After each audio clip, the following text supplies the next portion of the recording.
The message came through at 3 in the morning, ship time. Commander Daniel Harper was already awake, sitting in his quarters with a cup of cold coffee, when the alarm began to sound. He had learned long ago to trust his instincts, and something had kept him from sleep that night. He reached the bridge of the Earth defense vessel Resolute in under 2 minutes. His crew was already at their stations, their faces lit by the red glow of emergency lights. "What do we have?" Harper asked, sliding into his command chair. Lieutenant turned from her tactical display. Her expression told him everything he needed to know before she spoke. "Distress signal from the sir. The Dominion has invaded." The bridge went silent. Every officer knew what that meant. They were called many things across the galaxy, but their most common name was simple: the Butchers. They did not conquer worlds for land or resources. They harvested sentient beings, breaking down living creatures for biological compounds that powered their technology and extended their. Harper stood and walked to the main. The distress signal played on a loop, showing images of burning cities and civilians running through smoke-filled streets. They were a peaceful species. They were known for their beautiful art and deep philosophy. They had no military. They had never needed one. "How long ago did this start?" Harper asked. 6 hours, replied. The fleet appeared without warning, 40 warships. The planetary defense grid lasted less than an hour. Chief Engineer Cole stepped forward from his station near the back of the bridge. "Sir, the Galactic Council is calling an emergency session. All member species are expected to attend." Harper nodded slowly. He knew what the Council would say. He had seen it before. They were too powerful. Their fleet was too large. Negotiation was the only option. That was how the galaxy handled problems like this. They talked while innocents died. The council session began an hour later. Harper watched the feed from his ready room as representatives from dozens of species argued about the proper response. The ambassador spoke of the need for careful diplomacy. The Synth Collective calculated the military odds and found them unfavorable. The representative suggested that they had brought this upon themselves by remaining unarmed. Then the human ambassador stood up. Lisa Monroe was a small woman with gray hair and sharp eyes. She had spent 30 years in military intelligence before taking up diplomacy. She did not raise her voice. She did not need to. "I have listened to my colleagues speak of negotiation and appeasement," she said, her voice clear and steady. "I have heard calculations of acceptable losses and strategic retreats. Let me be clear about where humanity stands on this matter." She paused and looked around the chamber. "Humanity does not bargain with butchers." The chamber erupted. Alien voices shouted over each other. The ambassador demanded that Monroe retract her statement. The observer laughed and called humans foolish children playing at war. Monroe stood calmly through it all. When the noise died down, she spoke again. "They have begun harvesting civilians. Men, women, and children are being taken to processing facilities where they will be broken down while still alive. You ask us to negotiate with the people doing this. We refuse." Counselor, the elderly representative, watched Monroe with large, wet eyes. His antennae trembled as he listened. No one had ever spoken for his people like this before. The observer stepped forward. His scaled face twisted into what might have been a smile.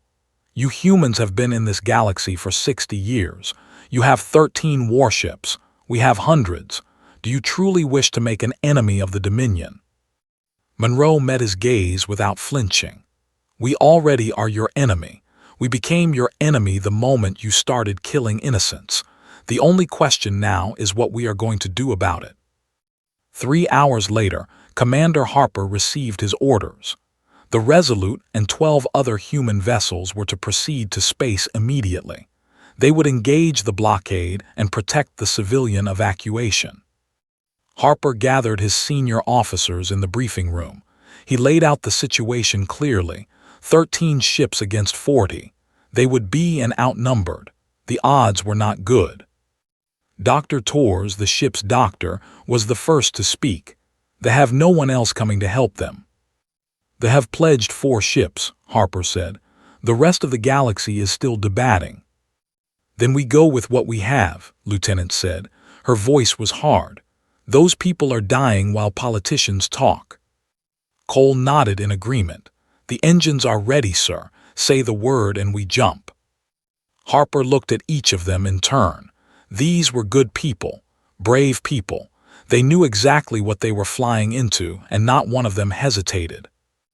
Before we go, Harper said, I want you all to understand something. This is not about glory or conquest. We are not going to Prime to win a war. We are going because there are people there who need help and we are able to give it. That is reason enough. He stood and moved toward the door. All hands to stations. We jump in 20 minutes. As the crew prepared for departure, Harper returned to the bridge. The main showed the stars stretching and bending as the ship powered up its hyperspace drive. In a few hours, they would be in space. In a few hours, they would face the Butchers. Approached him quietly. Sir, we just intercepted a communication. They have already begun processing civilians at 3 different facilities. Harper closed his eyes for a moment. He thought of his parents, killed by raiders when he was just a boy. He thought of the helplessness he had felt then. He thought of all the times in history when good people had stood by and done nothing while evil flourished. How many civilians? He asked. Thousands, sir, maybe more. Harper opened his eyes. His voice was soft when he spoke, but every person on the bridge heard him clearly. No more. The Resolute jumped to hyperspace, followed by 12 more human ships. They were flying toward odds that no sensible military commander would accept. They were flying toward an enemy that had never been defeated in open combat. But they were not flying for victory. They were flying because looking away was not something humans could do. They were flying because somewhere in the darkness between stars, innocent people were crying out for help. And humanity had answered. The human fleet dropped out of hyperspace at the edge of the system. Commander Harper stood at the center of the bridge, watching the tactical display fill with enemy contacts. 40 warships hung in orbit around Prime like vultures circling a dying animal. All ships reporting ready, sir, Lieutenant said from her station. The will arrive in 6 hours. We do not have 6 hours, Harper replied. He pointed to the display where several smaller vessels were being dragged toward the fleet. Those are refugee ships.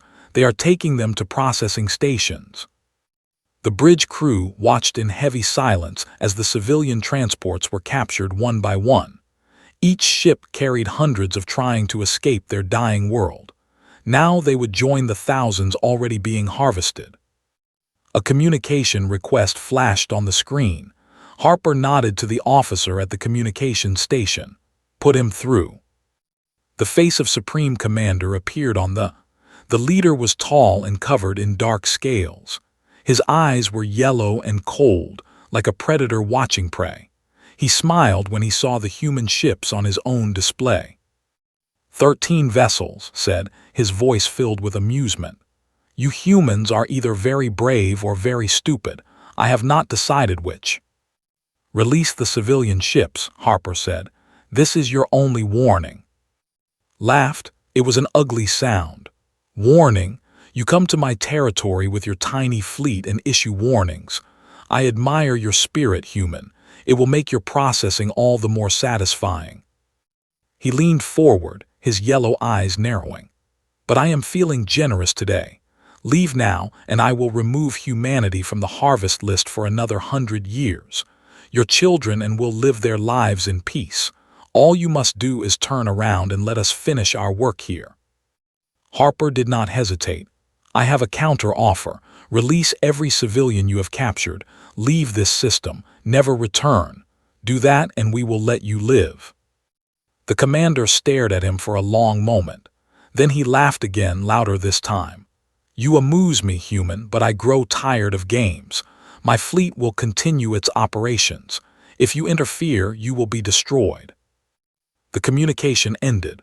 turned away, already dismissing the humans as a minor annoyance. Harper looked at his crew. Every face showed the same determination. They knew what was about to happen. They were ready. "All ships," Harper said into the fleet communication channel, "execute attack pattern Omega. We go in hard and fast. Focus fire on any vessel engaged in harvesting operations. Protect the civilians at all costs." "Sir," said, "pattern Omega will put us inside their formation. We will be surrounded." "That is exactly what I am counting on." The human ships surged forward. The still confident in their numbers did not even bother to form a defensive line. They expected the humans to stay at range, firing uselessly at their superior shields. They were wrong. Chief Engineer Cole had spent the entire journey to space modifying the Resolute's hyperspace drive. What he created had never been tried before in galactic warfare. A micro-jump system that could make small, precise jumps within a star system. The human fleet jumped. One moment they were at the edge of the system. The next, they were inside the formation, appearing between enemy ships like ghosts. They had no time to react. The Resolute opened fire at point-blank range. Its weapons tore through the shields of a harvester ship, ripping the vessel apart. Around them, the other human ships did the same. 7 vessels were destroyed in the first 90 seconds. His face appeared on every screen, his confidence replaced by rage. How did they do that? How did they get inside our lines?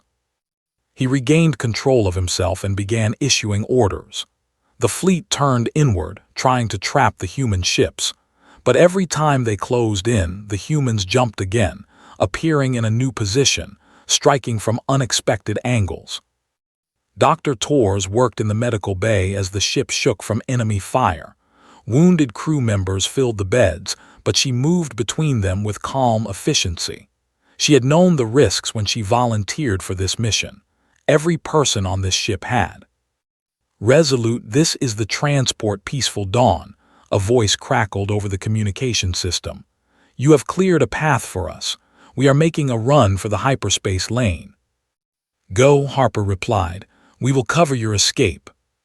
The refugee ship surged forward, carrying 300 civilians to safety. It was the first of many that would escape that day because humans stood in the way. Hailed the human fleet again. His scales had darkened with anger and his voice shook with barely controlled fury. "Why are you doing this? These insects are nothing to you. Why would you risk extinction for creatures you barely know?" Lieutenant activated her communication panel. Her voice was calm and clear as it broadcast across all frequencies. "Because we remember what it means to be helpless. We remember what it feels like to cry out for help and have no one answer. The called and we came. That is who we are." The battle continued for 3 more hours. Human ships took damage. Some were crippled, but not one was destroyed and not one retreated.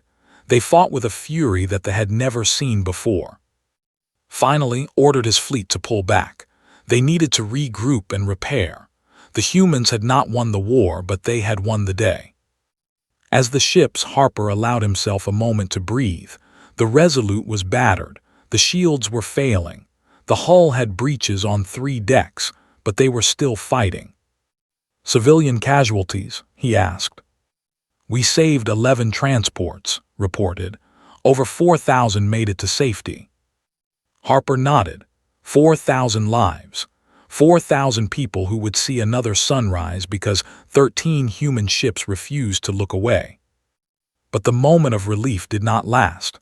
Cole looked up from his engineering station, his face pale.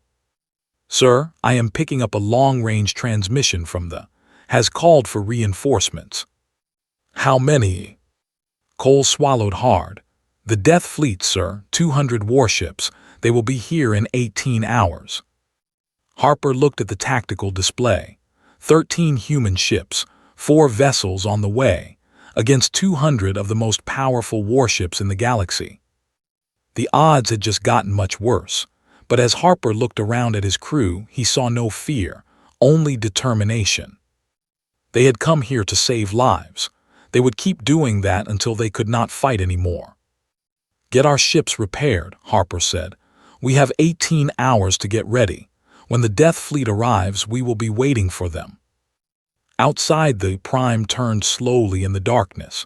Millions of lives hung in the balance, and 17 ships prepared to stand against an armada. The surface of Prime was covered in smoke. Cities that had stood for thousands of years now burned. The sky, once a beautiful shade of purple, had turned gray with ash.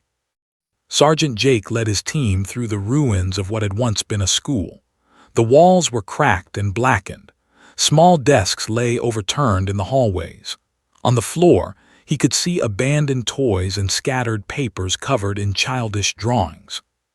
"Contact ahead," whispered Private Amy Reed from her position near the door. "Patrol, 6 soldiers moving east." Held up his hand, signaling his team to hold position. They pressed against the walls and waited as the alien soldiers passed. They were tall and heavily armored. They carried weapons that could cut through a human in seconds. But they were not looking for humans. They were looking for who had escaped capture. When the patrol moved on, led his team deeper into the city. Their mission was simple: locate and evacuate any surviving civilians. The hard part was finding them before they did. "Sergeant," said Corporal Ben Taylor, pointing to a collapsed building ahead, "I am picking up life signs. 30 meters underground. Looks like a basement or shelter." Nodded and moved forward. They found the entrance buried under rubble. It took 20 minutes of careful digging before they broke through. Inside, they found 47 civilians hiding in the darkness. Most of them were children. Their large eyes blinked in the light of human flashlights, and their antennae trembled with fear. One of the children stepped forward. She was small, even by standards. Her wings were still developing, marking her as very young. "Are you the humans?" she asked in a quiet voice. "The ones who came to help us?" Knelt down to her level. His armor was covered in dust and his face was tired, but he smiled. "That is right, little one. We are here to take you somewhere safe. Can you help me get everyone ready to move?" The child nodded and turned to gather the others. As she did, an elderly approached. He wore the simple robes of a spiritual leader, and his movements were slow with age. "I am Elder," the old said. "I have been recording everything that has happened here. The history of our people must survive, even if we do not." "You will survive," said firmly. "We are going to get all of you out of here." Studied the human's face for a long moment. "Why did you come? Your ships are few. Your people are far from home. Why risk everything for strangers?" Thought about the question. He thought about his own home, a small town in Montana where the mountains touched the sky. He thought about his family, his friends, everyone he loved. "Because looking away was never an option," he said finally. "Because somewhere in human history, we learned that evil wins when good people do nothing. We could not live with ourselves if we did nothing." The evacuation took 3 hours. His team guided the civilians through the ruins, avoiding patrols and collapsing buildings. Twice they had to fight their way through enemy checkpoints. Both times no civilians were harmed. They reached the evacuation point just as the sun was setting. Human shuttles waited to carry the refugees to safety. As they boarded, the young child who had first spoken to turned back. "Will you come with us?" she asked. Shook his head. "We have more people to find, but I promise you will be safe now." The child reached into her pocket and pulled out a small crystal. It was carved with delicate patterns that caught the fading light. "This is a memory stone," she said. "My mother made it for me. I want you to have it so you do not forget us." Took the crystal carefully. His throat felt tight and he had to blink several times before he could speak. "I could never forget you. Now go, live a good life." The shuttle doors closed and the ship rose into the darkening sky. Watched it until it disappeared among the stars. Then he turned back toward the burning city. "More life signs detected," Taylor reported. 2 kilometers north, near a processing facility. His jaw tightened. Processing facility. That was where they took their victims. That was where they broke down living beings while they were still conscious, extracting every useful compound from their bodies. "Move out," he ordered, "double time."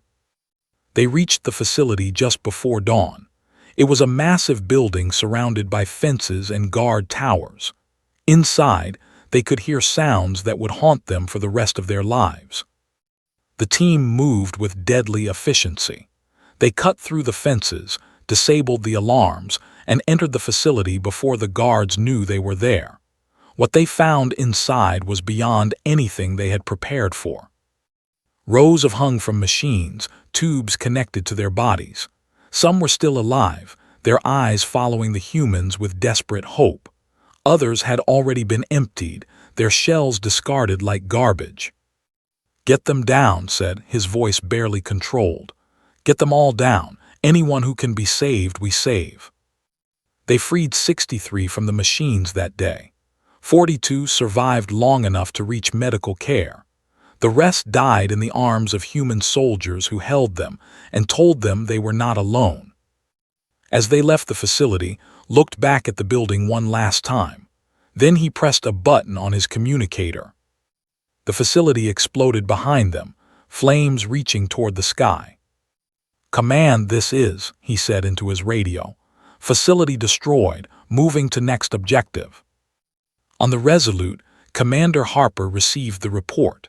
He closed his eyes for a moment, feeling the weight of everything happening on the world below. "Sir," said quietly, "the Death Fleet will arrive in 6 hours." Harper opened his eyes. "Then we have 6 hours to save as many people as we can. Tell to keep working. Tell all the ground teams to keep working.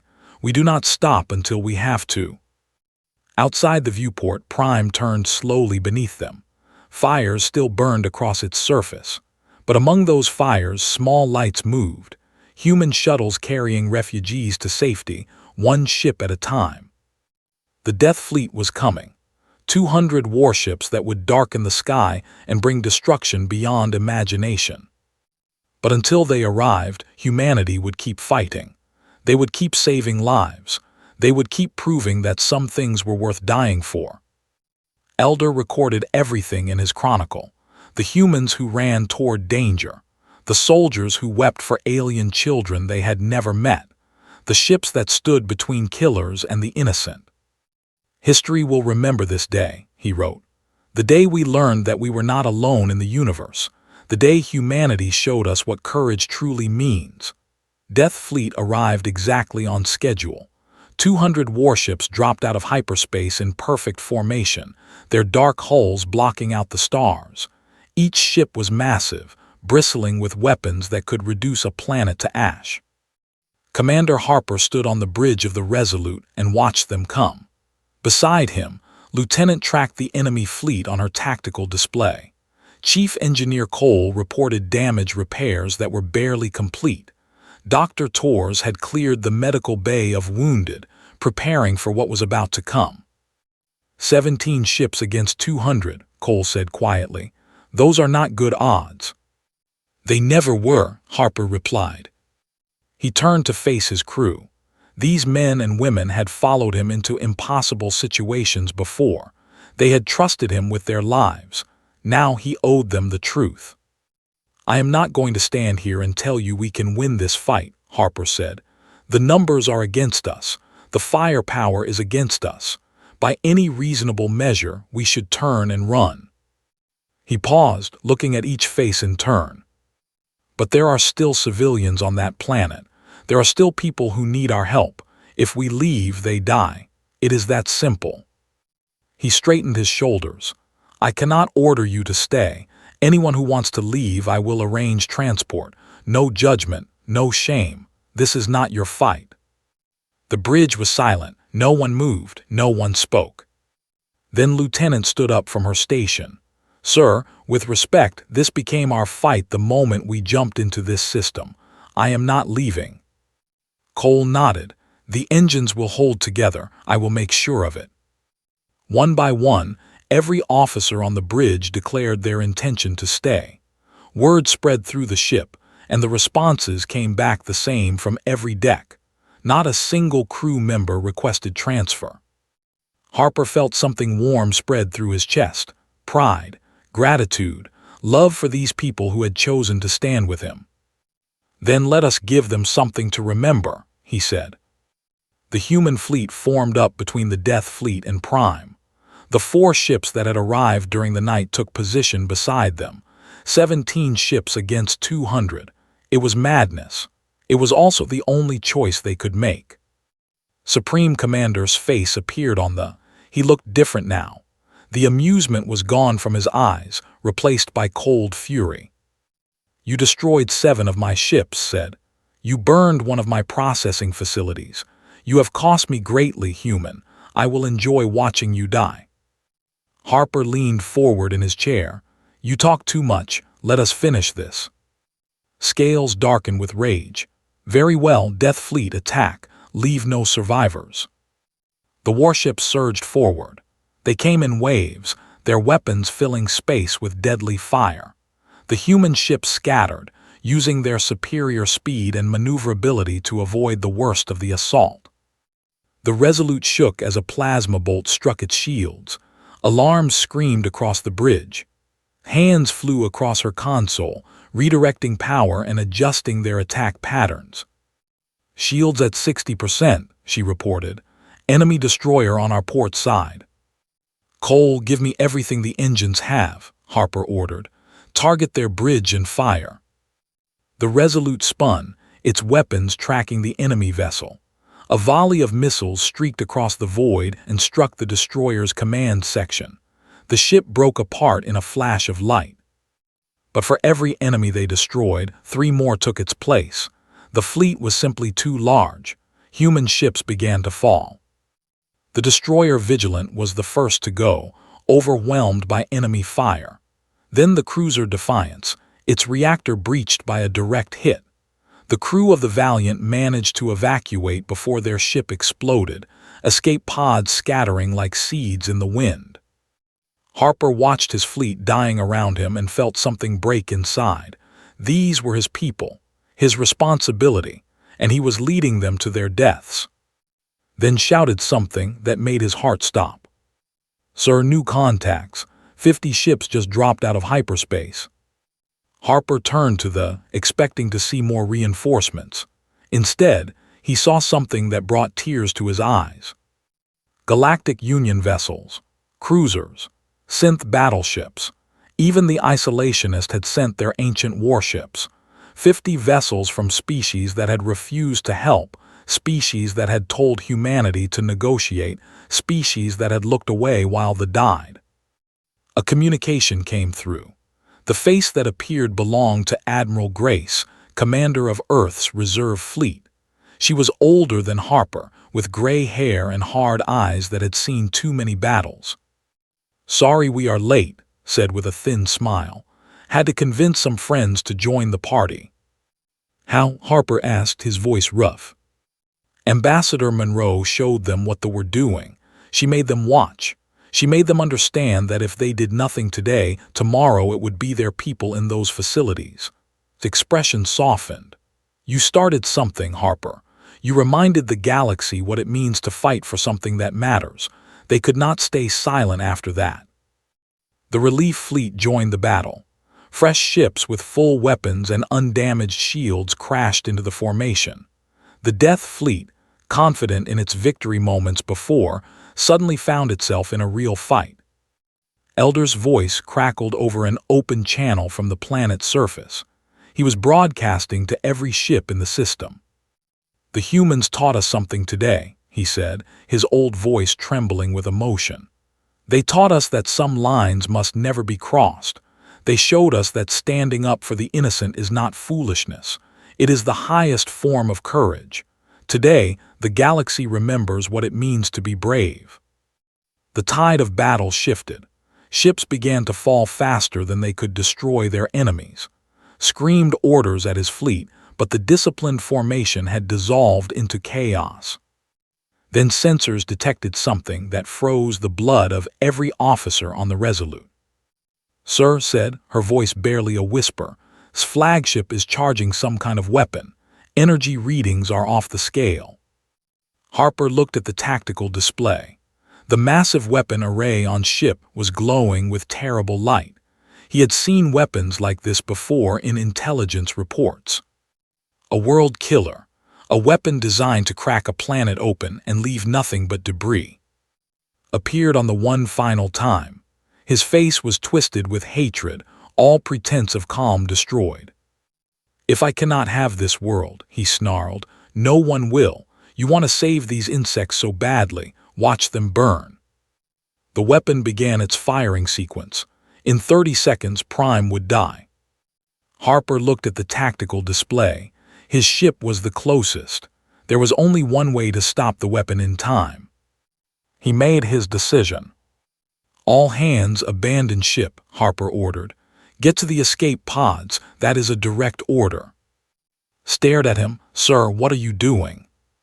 "Someone has to fly this ship into that weapon array," Harper said calmly. "Someone has to stay at the helm." "Then I am staying too," said. She did not move from her station. Cole stepped forward from engineering. "The engines will need manual control to hold together during the run. You will need me." Dr. Torres appeared at the bridge entrance. "And you will need someone to keep you alive long enough to finish the job." Harper looked at the three of them.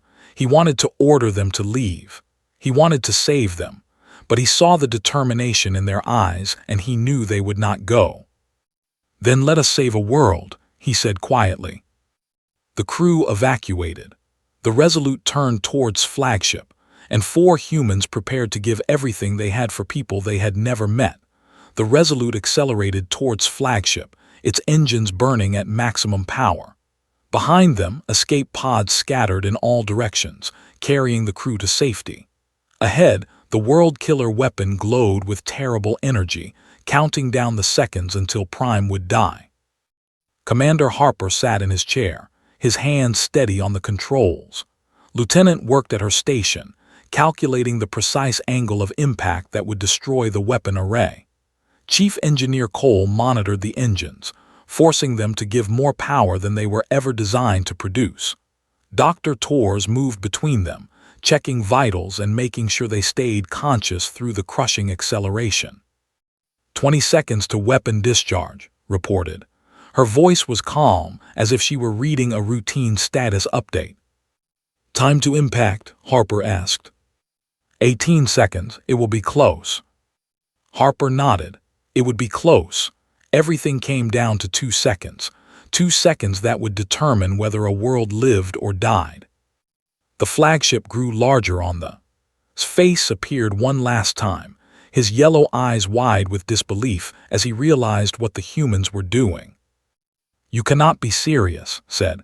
"You would throw away your lives for these worthless creatures." Harper did not bother to respond. There was nothing left to say. Cole's voice came from engineering, strained but steady. "Engines are redlining, hull integrity failing. We have maybe 15 seconds before the whole ship comes apart." "That is all we need," Harper said. The world-killer weapon reached full charge. Its firing sequence began. The Resolute struck. The human vessel crashed into the weapon array at full speed, its armored hull tearing through the delicate machinery. The world-killer exploded, its stored energy releasing in a blinding flash that engulfed both ships. From Prime, it looked like a new star had been born in the sky. The blast tore flagship apart. The Supreme Commander barely had time to scream before his bridge was consumed by fire. The weapon that would have destroyed a world became his tomb instead. On the planet's surface, Elder watched the explosion with tears streaming down his face. He did not know the names of the humans who had just saved his people. He did not know their stories, their families, their dreams. But he knew what they had done. He knew they had given everything so that strangers might live.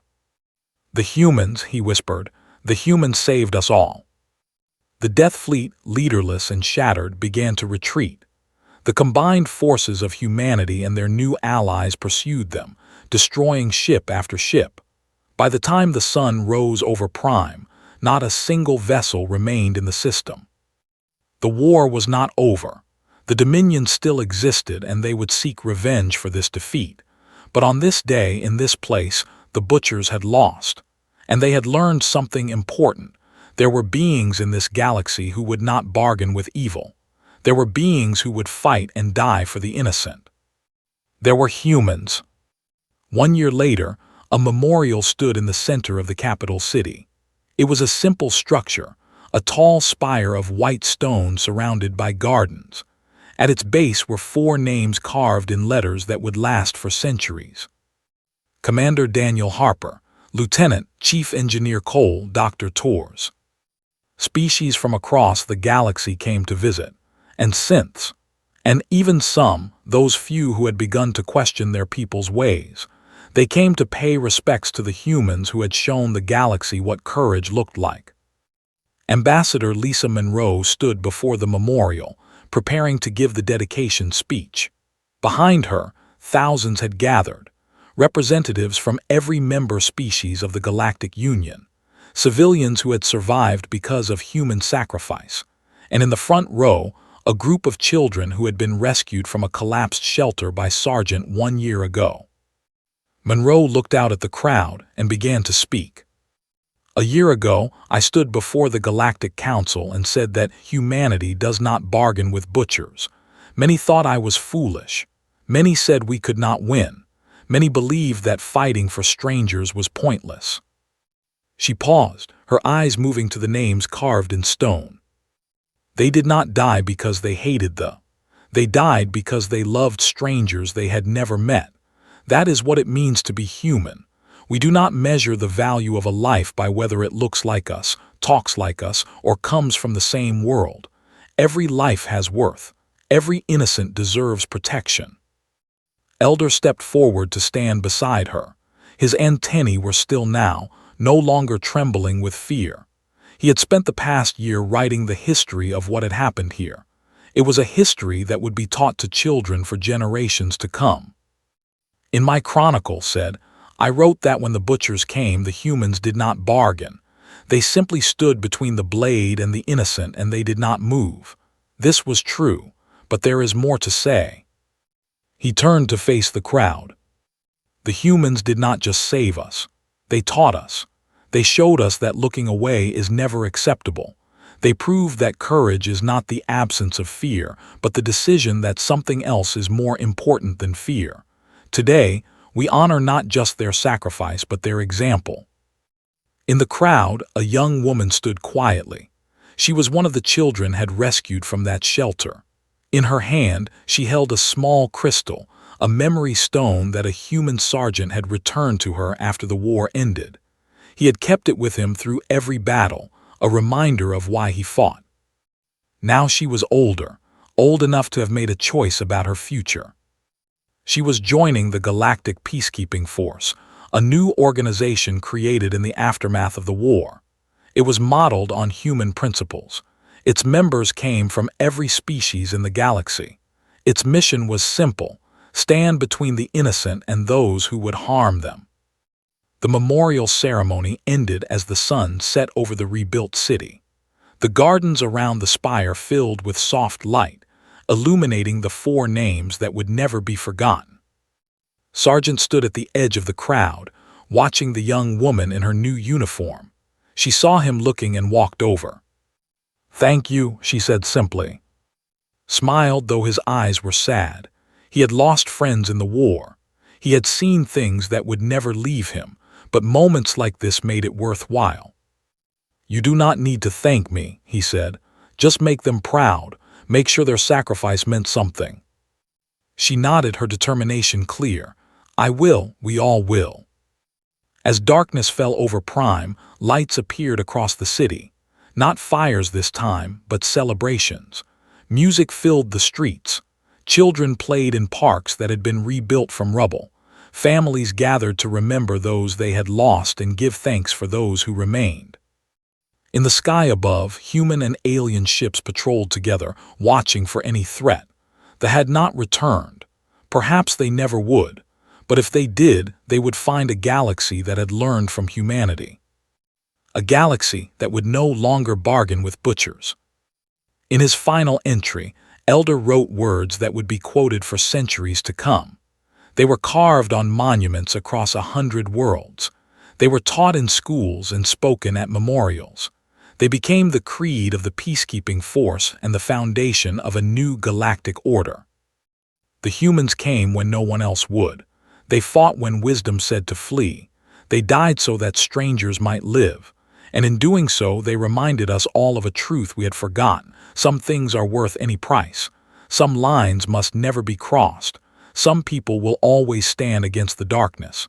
These are the humans. This is their legacy. This is their gift to the stars.